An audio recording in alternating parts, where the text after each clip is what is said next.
Vous êtes française, Madame Roux. Est-ce qu'il y a finalement une grosse distorsion entre, d'une part, l'enseignement en France et l'enseignement en Belgique, et par ailleurs, au niveau du choix, justement, est-ce qu'il y a de meilleures orientations en France qu'en Belgique ou l'inverse?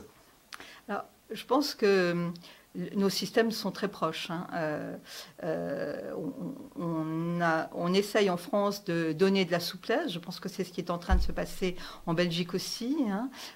On avait des orientations très précoces, on les a abandonnées il y a quand même maintenant une vingtaine d'années. Elles constituent, et j'ai pu me rendre compte en travaillant avec des enseignants ou des gens des centres PMS que cette orientation précoce est vraiment une préoccupation. C'est-à-dire que très souvent, ils se trouvent confrontés à des jeunes qui n'ont pas la possibilité de poursuivre leurs études, mais qui n'ont pas non plus les moyens de pouvoir véritablement choisir, parce qu'ils sont confrontés au choix au moment où ils n'ont plus le choix.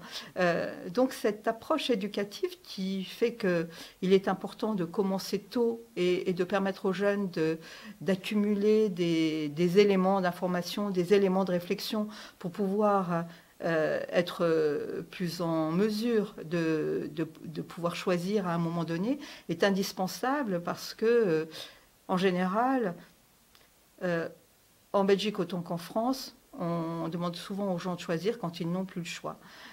Donc c'est absolument pas le moment de s'ouvrir, absolument pas le moment de se questionner. On réduit la dimension temporelle.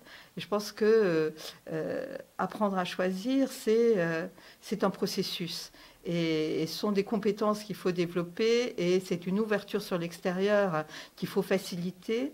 Et le système éducatif de l'enseignement fondamental, pas forcément pour l'orientation, mais pour développer la curiosité, à l'université, c'est très important de donner aux jeunes les moyens d'avoir la possibilité de faire un choix. J'ai vu pas mal de directeurs d'école, j'ai vu aussi des directeurs de PMS dans la salle, dans l'auditoire. Vous y étiez tout à l'heure, vous étiez tout à l'heure. Et alors, d'un autre côté, qu'est-ce que vous pouvez leur apporter? Parce qu'il y a justement cette orientation, madame, au niveau des centres PMS, par exemple. Oui, bien entendu. Et en fait, les personnels sont assez demandeurs de faire autrement.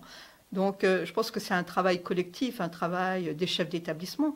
J'ai le plaisir de former des chefs d'établissement dans la région de Charleroi, des enseignants, des personnels des centres PMS, de façon à mettre en place un dispositif qui permette d'accompagner l'enfant tout au long de sa scolarité. Donc, en utilisant les compétences qu'il a tout au long de son développement. Donc ainsi, dans l'enseignement fondamental, les compétences que le jeune enfant a à être curieux, à s'ouvrir, à explorer le monde sans porter de jugement dessus, est une compétence qu'il faut développer pour qu'il soit capable de la réutiliser dans d'autres circonstances plus tard. Par contre, au moment de l'adolescence, quand on commence à maîtriser l'abstraction, le fait de donner du sens aux choses en les regroupant et en se posant les questions de qu'est-ce qui est important pour moi et qu'est-ce que j'aime et pourquoi, c'est un élément qui va aussi faciliter parce que je ne serai plus sur des éléments disparates pour choisir, mais sur des critères organisés par rapport à moi-même et qui me permettront de donner de la valeur et du coup de pouvoir choisir. Bien.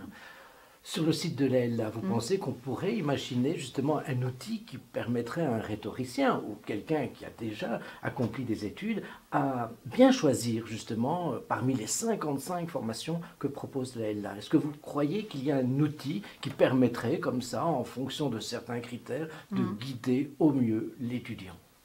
Oui, moi je trouve que c'est une idée vraiment très intéressante parce que on pourrait utiliser cet outil à différents moments. Je pourrais l'utiliser de façon exploratoire lorsque je suis encore dans l'enseignement secondaire pour pouvoir comparer. En fait, ce qui est important dans une approche éducative, c'est de passer du quantitatif au qualitatif. Mais effectivement, pouvoir comparer des formations, pouvoir les juger sur des critères permettrait effectivement de faciliter le choix et faciliter le choix aussi en cours d'études pour des reconversions. Parce qu'en fait, ce qui paraît important, c'est moins ce que le jeune va vouloir faire que la raison pourquoi il veut le faire. Et très souvent, on est complètement focalisé sur la finalité et pas vraiment sur le sens qu'on lui donne. Et en accompagnant ces jeunes, je pense qu'il est très très important de les aider à identifier pourquoi ils ont choisi telle voie ou telle autre. Je prends souvent l'exemple de la médecine parce qu'on peut le faire pour des raisons qui n'ont rien à voir les unes avec les autres. Et ce qui est important, c'est pas être médecin, mais c'est qu'est-ce que j'ai envie d'être comme médecin? Est-ce que j'ai envie de réparer la panne? Est-ce que j'ai envie d'avoir des relations sociales? Est-ce que j'ai envie d'avoir un statut social?